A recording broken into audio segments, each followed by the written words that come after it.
Today is a big day. I mean, every day's a big day, but today is an especially big day. We are going to be cracking the seal on these and doing some blending.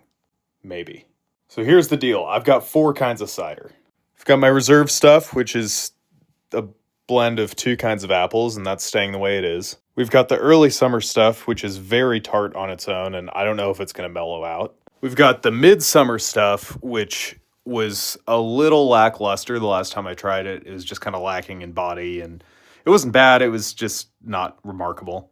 And then we've got this, which I haven't cracked yet and I haven't tried, and I have no idea. The juice was delicious, but sometimes delicious juice does not mean delicious cider, so we will see.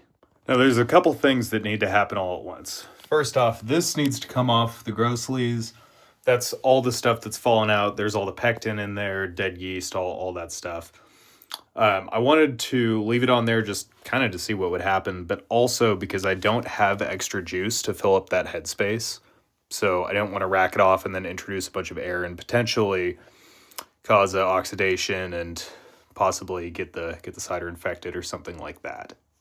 Now, I also want to try this because it's been a couple of months since I've tried it, and I'm hoping that maybe it's gotten better. I don't know. But I'm thinking that if it's not better, I can try blending this with that, because this is primarily crab apples, and those apples were real strong when I tried them, and this was pretty mellow, so I'm hoping that that will give that a little bit more body.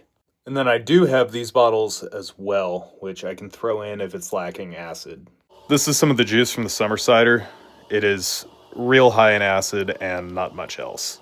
I took the sample just to test carbonation and to see how it would do over time. So that's something I could easily open and check without having to open bottles.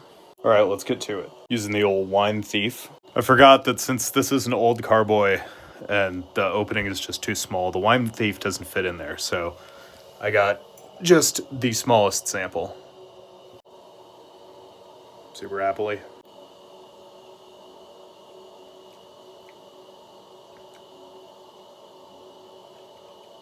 It's got a lot of acid up front, and then it just mellows out into a... Actually, that's a pretty good cider.